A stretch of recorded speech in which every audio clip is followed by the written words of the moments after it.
Yes. अब बेटा हम लोगों को नेक्स्ट हेडिंग चिल्ड्रन शुरू करनी है। इसमें अगर आप लिफ्ट में बैठे हुए हैं या लिफ्ट में जा रहे हैं और लिफ्ट ऊपर या नीचे मूव कर रही है तो उसमें हमें अपना वेट कितना फील होगा। तो हमें एपरेंट वेट के लिए apparent weight of a person apparent weight of a person in a lift, ये हम लोग को देखना है। ठीक है, इसमें हम लोग बहुत सारे केसेस देखेंगे। पहला केस ये होगा कि केस 1 जो है, अगर लिफ्ट किसी एक्सेलरेशन से, या सबसे पहला केस हम लोग देख लेते हैं कि जब लिफ्ट रेस्ट में है। When first case when the lift, यानी अभी लिफ्ट ने चलना स्टार्ट नहीं किया है, when the lift is at rest। तो मैं यहाँ पे फर्स्ट केस देख रहा हूँ जब लिफ्ट रेस्ट में है। तो ये मैंने एक लिफ्ट बना दिया। ये सपोज कर लीजिए कोई लिफ्ट है और इसमें कोई ऑब्जेक्ट रखा हुआ है। ये कोई ऑब्जेक्ट है, कोई बॉडी है, ये रखी हुई है और लिफ्ट रेस्ट में है। तो यहाँ मैं साइड में लिख दे रहा हूँ एट रेस्ट। ठीक है, तो हमें लिफ्ट में जो आदमी खड़ा हुआ है उसमें उसको अपना वेट कितना फील होगा। तो आप जानते हैं किसी भी जो बॉडी का जो वेट होता है, वेट mg, वो तो वर्टिकली डाउनवर्ड लगता है। वेट हमेशा वर्टिकली डाउनवर्ड लगेगा। और बॉडी जिस सरफेस के कांटेक्ट में है, जैसे कि मैन जो है वो लिफ्ट के बेस पे खड़ा होगा तो बेस उस पर एक रिएक्शन लगाएगी। रिएक्शन हमेशा सरफेस के परपेंडिकुलर लगता है। और जितनी रिएक्शन की वैल्यू होती है, इसमें W तो वेट है, R क्या है, नॉर्मल रिएक्शन। नॉर्मल रिएक्शन यानी नॉर्मल मीन्स परपेंडिकुलर। जो परपेंडिकुलर रिएक्शन है उसी को मैंने R लिख दिया है। और W जो है मैन का वेट है, वेट ऑफ ए मैन या वेट ऑफ ए पर्सन या वेट ऑफ ए बॉडी भी लिख सकते हैं। ठीक है, तो इस केस में अगर मैं नेट फोर्स निकालूं, नेट फोर्स देखिए, अगर लिफ्ट ऊपर जाने की पोजीशन में है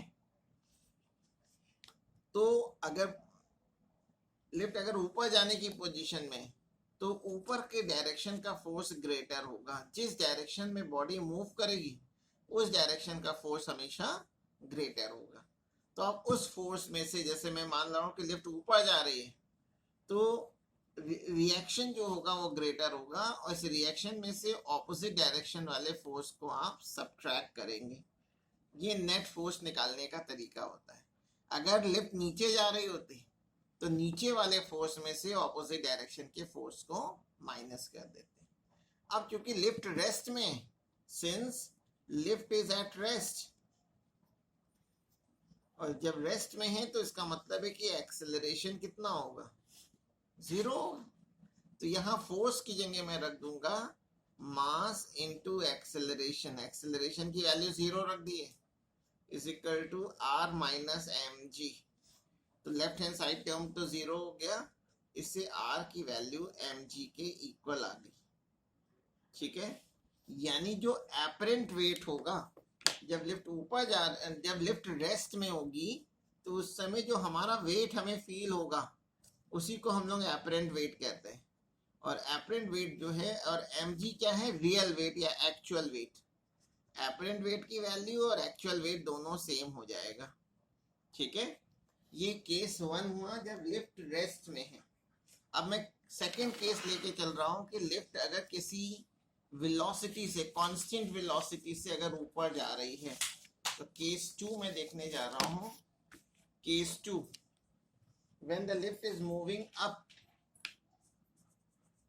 केस 2 है when lift is moving up और डाउन विथ यूनिफॉर्म वेलोसिटी। अगर यूनिफॉर्म वेलोसिटी है यानी कांस्टेंट वेलोसिटी है तो आपको मालूम है कि वेलोसिटी अगर कांस्टेंट है तो उस समय एक्सेलरेशन कितना होगा, एक्सेलरेशन होता है 0। ये हम लोग मोशन इन स्ट्रेट लाइन में पढ़ चुके। 3 टाइप्स ऑफ एक्सेलरेशन पढ़ा था वहां पे। एक पॉजिटिव एक्सेलरेशन, दूसरा था नो एक्सेलरेशन या जीरो एक्सेलरेशन, और तीसरा था नेगेटिव एक्सेलरेशन। तो जीरो एक्सेलरेशन कब होता है किसी बॉडी में? अगर बॉडी यूनिफॉर्म वेलोसिटी से मूव कर रही है। तो फिर मैं ये लिफ्ट को बना रहा हूँ, ये मैंने लिफ्ट बना दी, और लिफ्ट के अंदर कोई ऑब्जेक्ट रखा हुआ है, ठीक है, और लिफ्ट मान लीजिए ऊपर जा रही है विथ कांस्टेंट वेलोसिटी v। ये नीचे का केस भी हो सकता है, जैसे मैं ऊपर का केस बता रहा हूँ वैसे नीचे के लिए हो जाएगा। तो आपको मालूम है कि सबसे पहले तो वेट हमेशा किधर की ओर एक्ट करेगा? Vertically downward. वेट हमेशा वर्टिकली डाउनवर्ड एक्ट करेगा। दूसरी चीज है क्या? Normal reaction. Normal reaction R, ठीक है। अब लिफ्ट ऊपर जा रही है, डायरेक्शन ऑफ मोशन ऊपर की ओर है, तो अब नेट फोर्स जब आप निकालेंगे तो ऊपर के डायरेक्शन के फोर्स में से, आर में से आप इसके ऑपोजिट डायरेक्शन वाले फोर्स को माइनस कर देंगे। आर ऊपर लग रहा है, mg नीचे लग रहा है, ठीक है। और एक्सेलरेशन तो होगा नहीं, कांस्टेंट वेलोसिटी है, इसका मतलब एक्सेलरेशन जीरो। तो यहाँ फोर्स की जगह रख देंगे मास इनटू एक्सेलरेशन, और a की वैल्यू मैं जीरो पुट कर दूंगा, since a is equal to zero. क्यों ऐसा कह रहे हैं? क्योंकि वेलोसिटी कांस्टेंट है। जब वेलोसिटी कांस्टेंट होती है तो एक्सेलरेशन की वैल्यू जीरो होती है।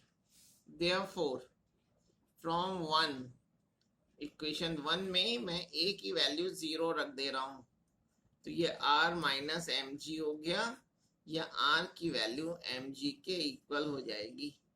तो लिफ्ट अगर कांस्टेंट वेलोसिटी से मूव कर रही है तो आपको अपने वेट में कुछ भी चेंज नजर नहीं आएगा।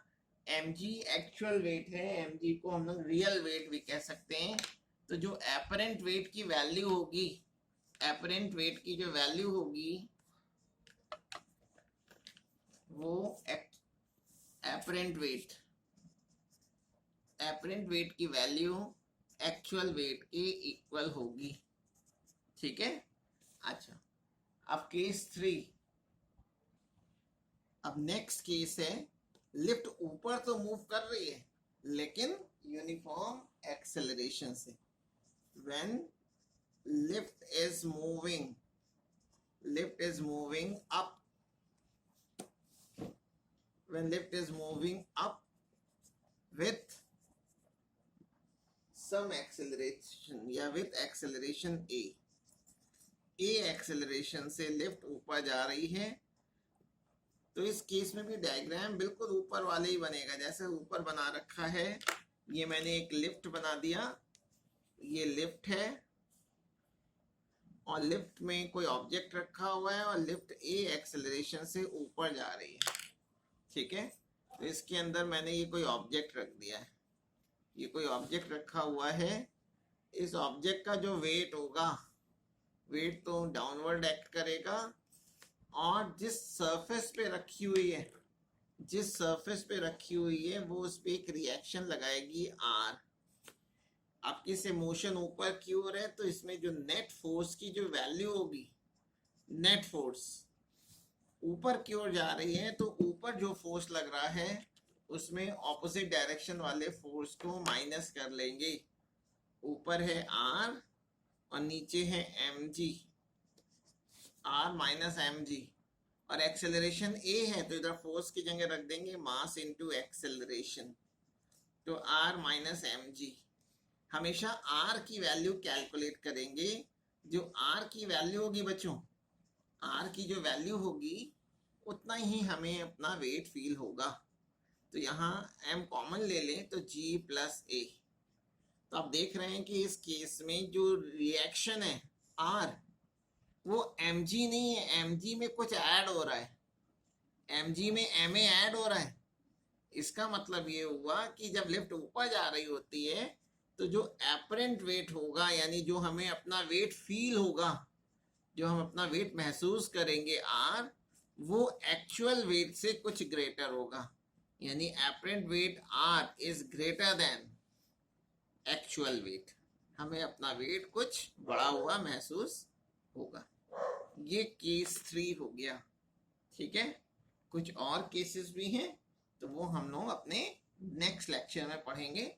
अभी 3 केसेस हुए हैं, अभी 2 केसेस और हैं जिसको कि हम लोग 3 केस और हम लोग पढ़ेंगे, वो नेक्स्ट टाइम पे करेंगे। ठीक है, आज की क्लास यहीं ओवर हो रही है और जो मैंने आपको आज पढ़ाया है इसी की मैं आपको फोटो खींच करके भेजूंगा, वो आपको नोट्स कॉपी में लिख